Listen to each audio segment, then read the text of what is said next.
ये शामिल कौन होते हैं, मतलब वोटर कौन होता है। तो ये हो गया आपका अनुच्छेद 54 कि कौन लोग इसका वोटर हो। जैसे मैंने और आपने दोनों ने वोट किया, हाँ। मैंने अपना पहला पसंद किसी को। सवाल होता है कि एक राज्य के एमएलए का वोट वैल्यू क्या होगा, फिर दूसरे राज्य का एमएलए का वोट वैल्यू क्या होगा, और फिर सारे एमएलए का वोट वैल्यू की तुलना में एमपी का मतलब संसद का वोट वैल्यू का जो वोट वैल्यू निकाला जाता है वो क्या तरीका सवाल होता है कि क्या वजह है कि राष्ट्रपति जो कि संवैधानिक रूप से कार्यपालिका का प्रधान होता है, उसका चुनाव जनता सीधे तौर से नहीं करती है बल्कि इनडायरेक्टली वोटिंग होती है। जनता क्यों नहीं परोक्ष रूप से करती है वोटिंग? क्या इसकी वजह है? क्या संविधान में क्यों नहीं? इस राष्ट्रपति के लिए बहुत ज़्यादा यूज़ होता है रबर स्टैम्प। कहा जाता है कि वो रबर स्टैम्प है वो राष्ट्रपति, जैसे कि अब इसका जो मेन कारण क्या है कि रबर स्टैम्प, क्योंकि कुछ ऐसे भी उदाहरण हैं जैसे पंडित जवाहरलाल नेहरू के समय में डॉक्टर राजेंद्र प्रसाद राष्ट्रपति थे, फिर आपको राजीव गांधी के समय में ज्ञानी जैल सिंह थे। तो ऐसा इन लोगों के बीच में जैसे एक डाक विभाग का एक विधेयक था, जो वीटो पॉकेट वीटो ज्ञानी जैल सिंह के समय में हो गया, मतलब वो स्टैम्प रबर स्टैम्प नहीं कहलाए। वैसे ही डॉक्टर राजेंद्र प्रसाद की भी बात थी कि उनसे और जवाहरलाल नेहरू से भी इस तरह का था रिलेशन। तो ये रबर स्टैम्प का क्या मतलब है, ये जनता जानना चाहती है, और साथ ही साथ ये ऐसी स्थिति क्यों बन जाती है। नमस्कार, आदाब, सत श्री अकाल। लाइव नेशन 7 में आपका स्वागत है। मैं शादाब मलिक। अगर अभी तक आप लोगों ने हमारे चैनल को सब्सक्राइब नहीं किया है तो ज़रूर सब्सक्राइब कर लें। देश में 16वें राष्ट्रपति का चुनाव होना है। 29 जून को नामांकन हो चुका है। अब 18 जुलाई को चुनाव होगा और 21 जुलाई को परिणाम आएगा। अब इस पर हम चर्चा करेंगे। हमारे साथ मौजूद हैं जीएस और राजनीति शास्त्र के विशेषज्ञ समीर सर।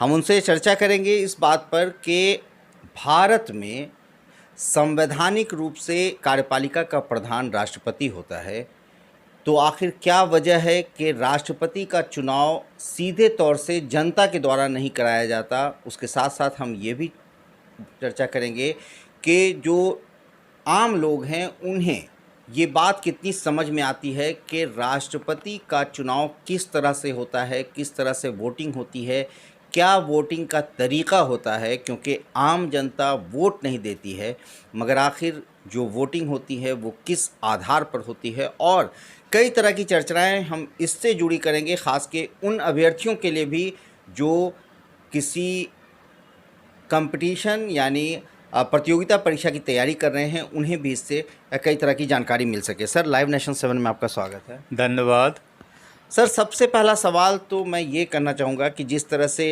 अब 16वें राष्ट्रपति का चुनाव होना है भारत में, और जिसमें महागठबंधन की तरफ से अगर कहा जाए, मतलब अपोजिशन पार्टी की तरफ से, तो यशवंत सिन्हा हैं उम्मीदवार, और जो सरकार की पार्टी है यानी भाजपा जो है, वो भाजपा की तरफ से द्रौपदी मुर्मू हैं, जो एक आदिवासी महिला हैं। अगर वो बन जाती हैं राष्ट्रपति तो वो देश की दूसरी महिला और पहली आदिवासी होंगी जो राष्ट्रपति बनेंगी।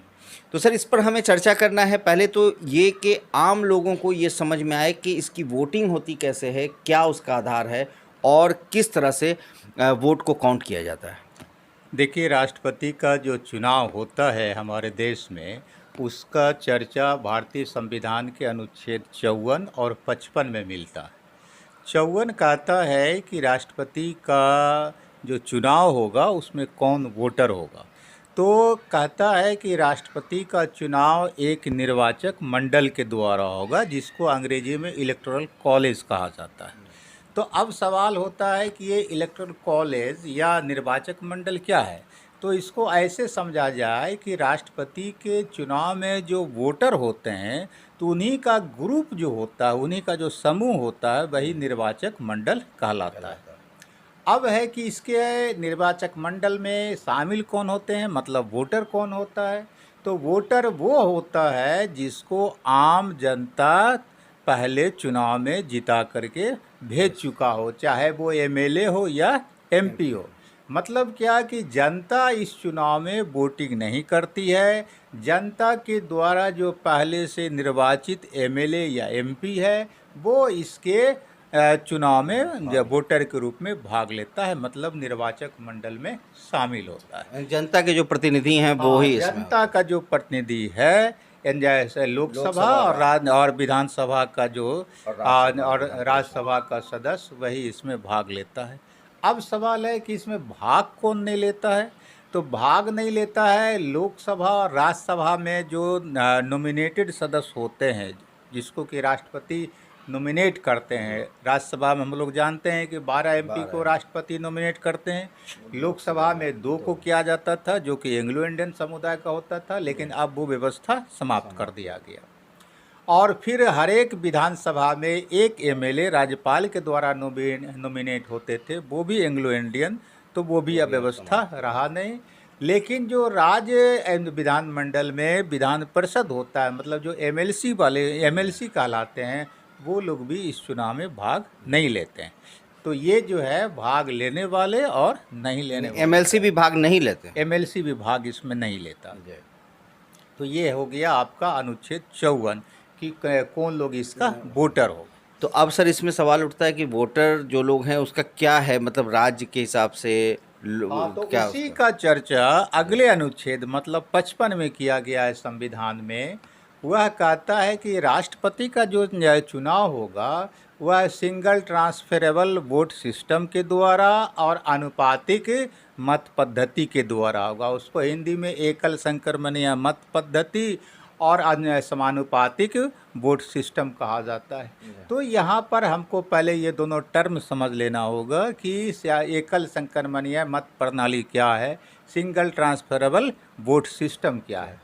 तो इसमें होता है क्या है कि एक ही वोटर जो होता है वो जो है अपनी पसंद के अनुसार जो है कई चाहे तो सारे उम्मीदवार को वोट कर सकता है, या एक ही को कर सकता है, या 2 को ही कर सकता है।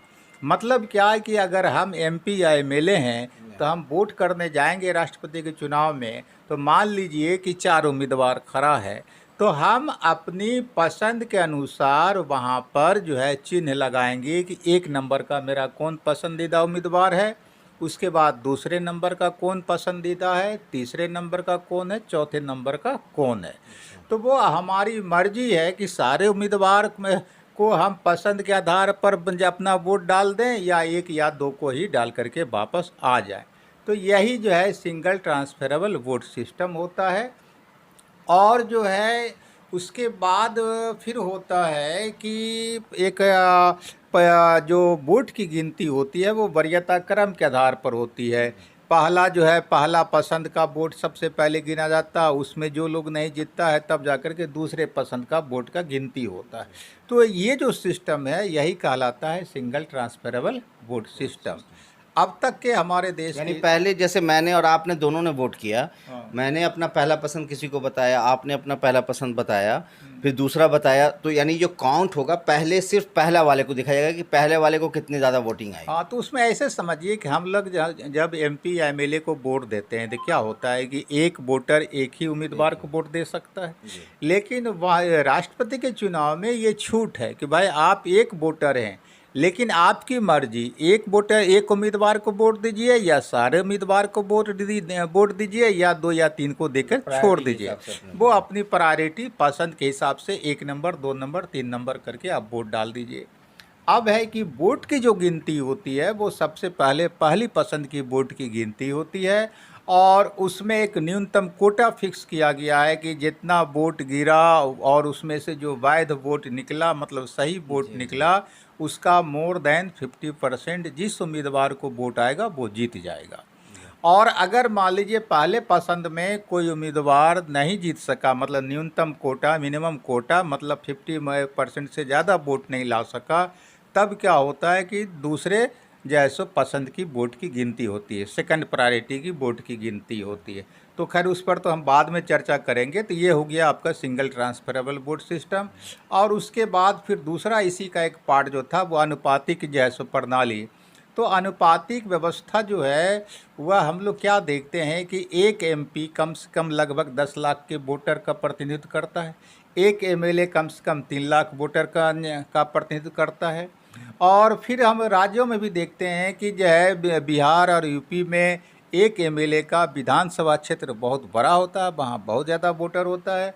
लेकिन जब पूर्वोत्तर भारत हम लोग जाते हैं तो सिक्किम में, मणिपुर में, त्रिपुरा में वहाँ बहुत कम जनसंख्या है, तो वो तो एक विधानसभा में वोटर की संख्या भी कम रहती है। तब सवाल होता है कि एक राज्य के एमएलए का वोट वैल्यू क्या होगा, फिर दूसरे राज्य का एमएलए का वोट वैल्यू क्या होगा, और फिर सारे एमएलए का वोट वैल्यू की तुलना में एमपी का मतलब संसद का वोट वैल्यू क्या होगा। तो इसमें समानता लाने के लिए, बराबरी लाने के उद्देश्य से ये समानुपातिक प्रणाली अपनाया गया है।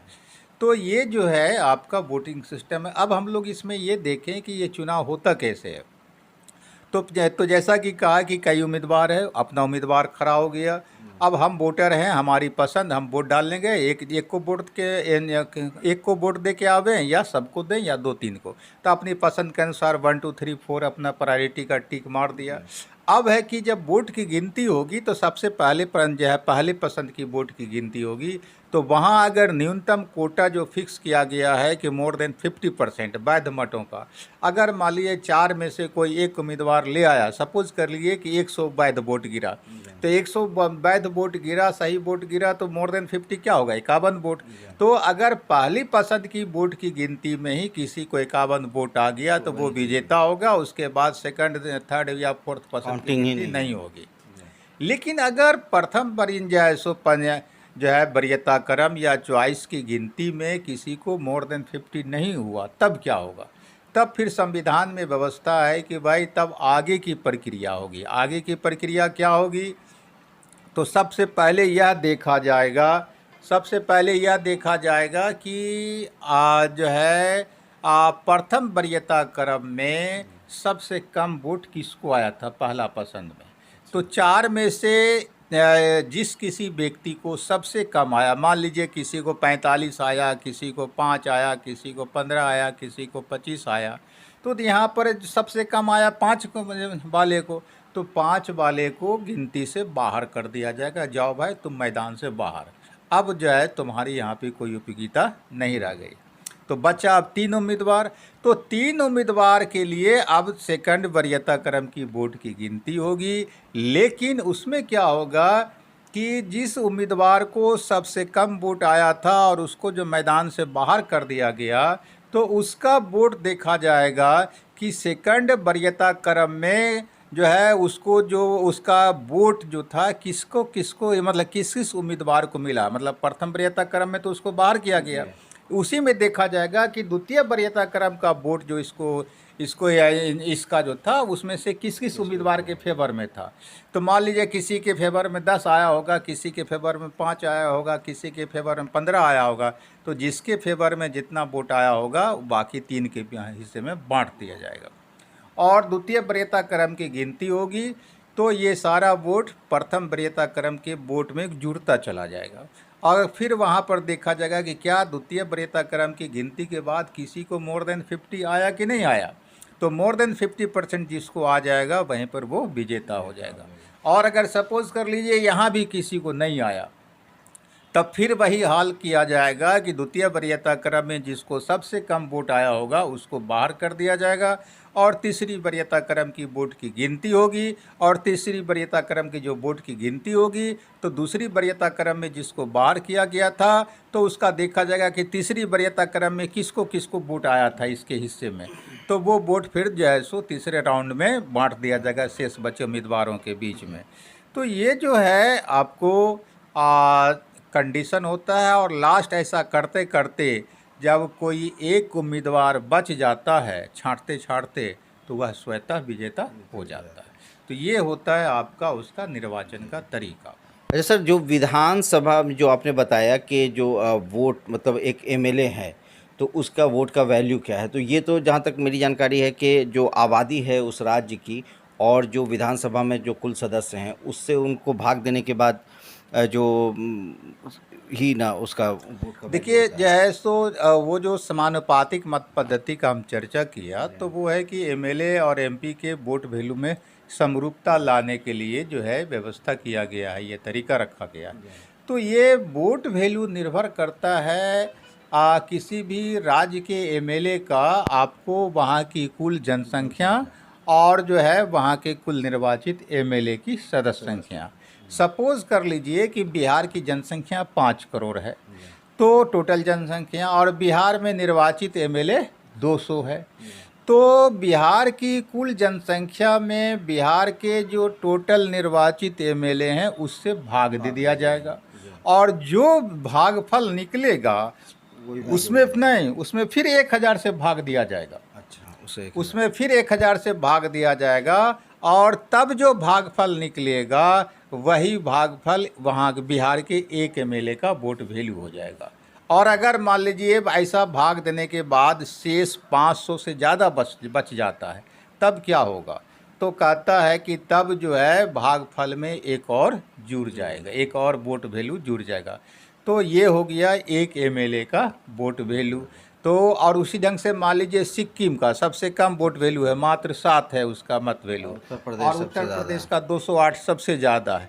तो सिक्किम की जो आबादी होगी टोटल, तो सिक्किम का जो टोटल एमएलए है उससे भाग दिया जाएगा, जो भागफल निकलेगा फिर उसमें 1000 से भाग दिया जाएगा, और जो भागफल निकलेगा वही सिक्किम के एक एमएलए का वोट वैल्यू हो जाएगा।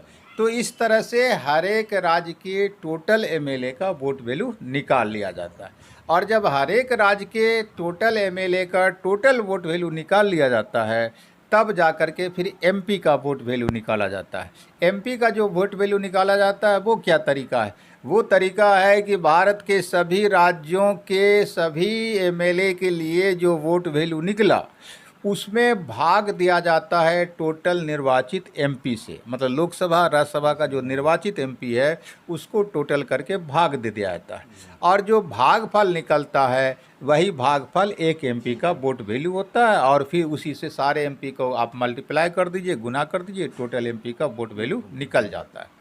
तो मतलब एमपी का होता है, यहाँ पर देखिएगा कि मोटे तौर पे क्या होता है कि टोटल एमपी का जो वोट वैल्यू होता है वो बराबर लगभग होता है टोटल एमएलए के वोट वैल्यू के। तो ये जो है समरूपता इस तरह से आ जाता है। जैसे अभी है कि अभी जो 16वें राष्ट्रपति का चुनाव हो रहा है उसमें टोटल वोट वैल्यू 10,80,131 के करीब बैठ रहा है, तो उसमें से आधा के करीब जो है टोटल एमएलए का वोट वैल्यू है, और आधा जो बचता है वो आपको एमपी का वोट वैल्यू हो जाता है। मतलब एमपी तो 540 लोकसभा के और 227 राज्यसभा और 4033 टोटल विधानसभा का सदस्य एमएलए अभी हमारे देश में। तो सर अब ये एक सवाल होता है कि क्या वजह है कि राष्ट्रपति जो कि संवैधानिक रूप से कार्यपालिका का प्रधान होता है, उसका चुनाव जनता सीधे तौर से नहीं करती है बल्कि इनडायरेक्टली वोटिंग होती है? जनता क्यों नहीं परोक्ष रूप से करती है वोटिंग? क्या इसकी वजह है? क्या संविधान में क्यों नहीं इसको जगह दी? देखिए इसमें जो है, इसमें एक और सवाल हम बता देते हैं ताकि लड़के लोगों को भी फ़ायदा होगा। कि वो फ़ायदा क्या होगा कि यहाँ पर सवाल उठता है कि यह जो है संघ की कार्यपालिका का प्रधान, मतलब संवैधानिक प्रधान राष्ट्रपति है, लेकिन फिर एमएलए लोग क्यों वोट देता है? वोट तो देना चाहिए एमपी लोगों को, वोट की जगह एमएलए लोग क्यों देता है? तो ऐसा इसलिए व्यवस्था किया गया कि ये संविधान सभा में चर्चा चला था, तो इसका जवाब पंडित जवाहरलाल नेहरू ने दिया था। उन्होंने कहा था कि देखिए राष्ट्रपति के चुनाव में जो है आपको एमएलए को भी इसलिए वोटर बनाया गया है ताकि राष्ट्रपति का जो पद हो और चुनाव जो हो वो गैर दलीय आधार पर हो, ये दल विशेष के व्यक्ति बन के न रह जाएं राष्ट्रपति, इसलिए एमपी के साथ साथ एमएलए को भी वोटर बना दिया गया। ये जो है मंशा रहा। अब सवाल उठता है कि आपका जो दूसरा क्वेश्चन था कि अप्रत्यक्ष क्यों होता है इसका चुनाव, तो इसके सवाल पर भी संविधान सभा में काफ़ी बहस चला था कि भाई प्रत्यक्ष बनाया जाए या अप्रत्यक्ष, चूँकि अनुच्छेद 52 कहता है हमारे संविधान का कि भारत का एक राष्ट्रपति होगा, और अनुच्छेद 53 कहता है कि भाई जो है सो राष्ट्रपति जो होगा वह संघ की कार्यपालिका का प्रधान होगा। मतलब क्या कि देश का वह जो है सो आपको कार्यपालिका का हेड होगा। तो वास्तविक जो है, लेकिन फिर उसी में आगे कहता है अनुच्छेद 53 में ही कि राष्ट्रपति अपने इस अधिकार का प्रयोग जो है स्वयं अथवा अपने अधीनस्थ अधिकारियों के माध्यम से करेगा। तो उसका अधीनस्थ अधिकारी क्या हुआ? केंद्रीय मंत्रिपरिषद हुआ। और फिर अनुच्छेद 74 देखिएगा कि अनुच्छेद 74 कहता है कि राष्ट्रपति केंद्रीय मंत्रिपरिषद की सलाह के आधार पर काम करेगा। मतलब क्या कि संघ का प्रधान है वो, लेकिन अपनी तरफ से वो काम नहीं कर रहा है। अनुच्छेद 74 साफ कहता है कि केंद्रीय मंत्रिपरिषद की सलाह के आधार पर वो काम करेगा। तो इसलिए वह एक केवल संवैधानिक प्रधान है हमारे देश का राष्ट्रपति, वास्तविक प्रधान नहीं है। वास्तविक प्रधान हमारे देश का जो है कार्यपालिका का वो प्रधानमंत्री है।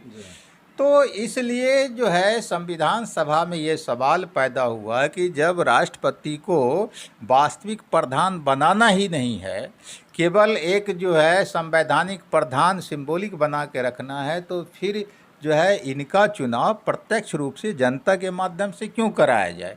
क्यों नहीं जो है सो जनता के प्रतिनिधि के माध्यम से करा लिया जाए? एक वजह यह रखा गया। दूसरा वजह उस समय बताया गया कि भाई देश में बहुत ज़्यादा अभी गरीबी और फटेहाली है, पूरे नेशनल लेवल पर राष्ट्रपति के लिए चुनाव होगा तो उसमें भी बहुत ज़्यादा खर्चा होगा, तो इसलिए खर्चा वहन करने की भी जो इसको क्या आवश्यकता है। और तीसरा जो सबसे महत्वपूर्ण कारण जो माना गया वो ये माना गया कि भाई जब शासन का वास्तविक प्रधान प्रधानमंत्री है और केवल राष्ट्रपति एक संवैधानिक प्रधान है, तो अगर जो है इनका राष्ट्रपति का भी चुनाव आम जनता के माध्यम से कराया जाए, मतलब प्रत्यक्ष रूप से हो, तब तो संभव है कि व्यवहार में सत्ता का दो ध्रुव हो जाएगा। एक प्रधानमंत्री का ध्रुव हो जाएगा, दूसरा राष्ट्रपति का टकरार होगा। तो राष्ट्रपति समझेंगे कि हमको भी जनता चुन के भेजी है और प्रधानमंत्री भी समझेंगे भाई हम भी जनता के प्रतिनिधि हैं। तो उसमें वहाँ क्या होगा कि आपस में टकराव शुरू हो जाएगा। तो हुआ कि इस टकराव को दूर करना था, तो इसलिए वास्तविक जो ये जनता के माध्यम से राष्ट्रपति का चुनाव नहीं कराने का फैसला लिया गया। सर, एक शब्द राष्ट्रपति के लिए बहुत ज़्यादा यूज़ होता है, रबर स्टैम्प।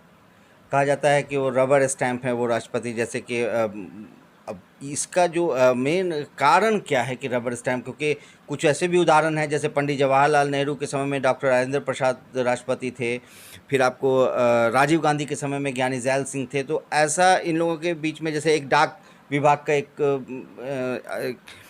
विधेयक था जो वीटो पॉकेट वीटो ज्ञानी जैल सिंह के समय में हो गया, मतलब वो स्टैम्प रबर स्टैम्प नहीं कहलाए।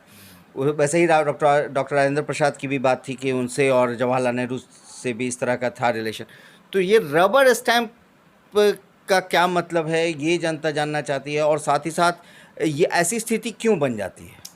देखिए, बात यह है कि राष्ट्रपति जो शपथ लेते हैं अपने पद का निर्वाचित होने के बाद, वो संविधान की रक्षा का शपथ लेते हैं कि संविधान की हम रक्षा करेंगे।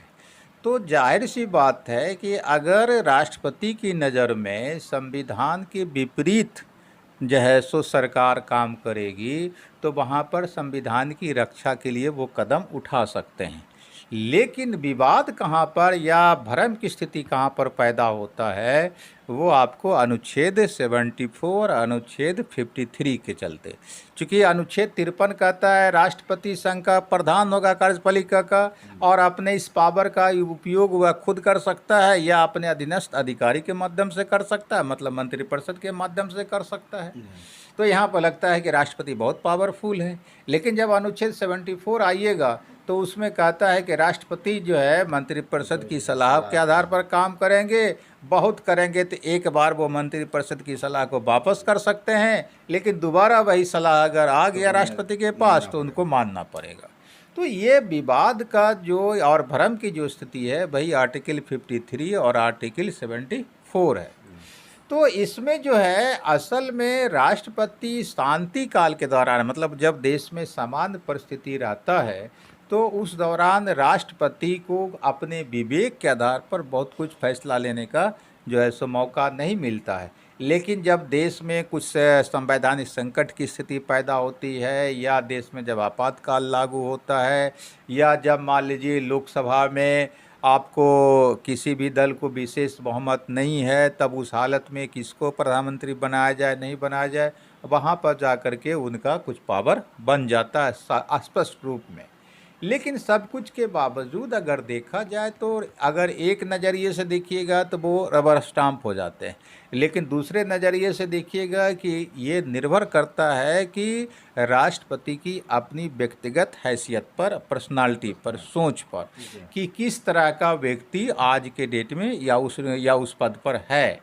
हम क्या देखते हैं कि भारत में कई ऐसे राष्ट्रपति हुए जो प्रधानमंत्री के पॉकेट के आदमी होते रहे, जैसे कि बीबी गिरी हो गए, या फखरुद्दीन अली अहमद हो गए, या अभी के डेट में रामनाथ कोविंद हैं। ये सब जो है सो या कभी केंद्र सरकार के कामकाज पर कोई सवाल नहीं उठाया, जबकि विरोधी दलों ने या आम जनता ने बहुत सारा मुद्दा सामने लाया कि भाई ये संविधान का उल्लंघन है, इसमें आपको हस्तक्षेप करना चाहिए, लेकिन इन लोगों ने नहीं किया। लेकिन दूसरी तरफ हम लोग देखते हैं क्या कि जय डॉक्टर राजेंद्र प्रसाद बाबू हुए, या फिर ज्ञानी जैल सिंह हुए, और सबसे बढ़ करके के आर नारायणन, हालांकि वो अनुसूचित जाति के थे, लेकिन उनसे बेहतर हमारे समाज में अब तक कोई राष्ट्रपति भारत का नहीं हुआ। आप समझ सकते हैं कि अटल बिहारी वाजपेयी जैसी हस्ती प्रधानमंत्री थे, और उसी काल में नारायणन साहब राष्ट्रपति थे, और जब संविधान समीक्षा का जैसो मामला लाया जैसो अटल बिहारी ने, तो उन्होंने सवाल उठा दिया, मतलब के आर नारायणन ने, कि भाई संविधान अगर सही ढंग से काम नहीं कर रहा है, ये किसकी जिम्मेवारी? ये जिम्मेवारी हमारी और आपकी है। आप और हम सही ढंग से लागू नहीं कर रहे हैं, तो इसलिए संविधान सही ढंग से लागू नहीं कर रहा है। तो कोई भी अच्छा चीज़ अगर किसी गलत आदमी के हाथ में लग जाएगा तो वो अच्छा चीज़ भी खराब रिजल्ट देगा। तो इसलिए सवाल संविधान की समीक्षा और बदलने का नहीं है, बल्कि सवाल है संविधान को ईमानदारी से लागू करने का। ये सवाल उन्होंने उठा दिया। फिर गुजरात दंगा था, उसमें भी उन्होंने महत्वपूर्ण रोल अदा किया था। तो नारायणन साहब कहीं किसी के स्टाम्प, रबर स्टाम्प नहीं बने थे। फिर हम लोगों ने देखा कि उत्तर प्रदेश में विधायकों का खरीद बिक्री शुरू हुआ था। उस समय कांग्रेस के जैसो पार्टी भी उससे जुड़ी हुई थी, वहाँ भी उन्होंने कांग्रेस पार्टी के खिलाफ वोट जैसो अपना विचार व्यक्त किया, जबकि वो उनका बैकग्राउंड जो था वो कांग्रेसी ही था। तो के आर नारायणन से ज़्यादा स्वतंत्र और निष्पक्ष कोई दूसरा व्यक्ति राष्ट्रपति नहीं हुआ हमारे समझ से। वैसे राजेंद्र बाबू, उन्होंने भी जैसो कई बार सवाल उठाया था, खास करके हिंदू कोड बिल के मुद्दे पर सवाल उठाया। अंततः जो है पंडित जवाहरलाल नेहरू को उस कोड बिल में सुधार करना पड़ा, और तब जा कर के राष्ट्रपति ने उस पर साइन भी किया। तो इस तरह से यह निर्भर करता है कि राष्ट्रपति पद पर किस हैसियत का व्यक्ति है, किस विचारधारा का व्यक्ति है, उसी अनुसार वो कभी रबर स्टाम्प नज़र आता है और कभी संविधान की रक्षा करने वाला व्यक्ति नज़र आता है। तो बहुत बहुत धन्यवाद सर कि आपने विस्तार से इस पर चर्चा की है। धन्यवाद। तो इस तरह से आप लोगों को बहुत हद तक ये समझ में आ गया होगा कि किस तरह से भारत में राष्ट्रपति का चुनाव होता है। आम लोगों को ये समझ नहीं आ पाती है बात कि आखिर कैसे चुनाव होता है, क्या वोटिंग का तरीका है, क्या वोट वैल्यू है, और इसमें एमपी और एमएलए का क्या कंट्रीब्यूशन है। साथ ही साथ अभ्यर्थियों के लिए जो कई प्रतियोगिता परीक्षा दे रहे हैं, उन्हें भी बहुत सारी चीज़ें इसमें समझ में आई होगी। आगे भी हम इस तरह की चीज़ें आपके लिए लाते रहेंगे। आप तब तक बने रहें हमारे साथ, देखते रहें हमारा वीडियो। अगर अभी तक आप लोगों ने हमारे चैनल को सब्सक्राइब नहीं किया है तो ज़रूर कर लें, साथ ही साथ ट्विटर हैंडल पर हमें फॉलो ज़रूर करें। धन्यवाद।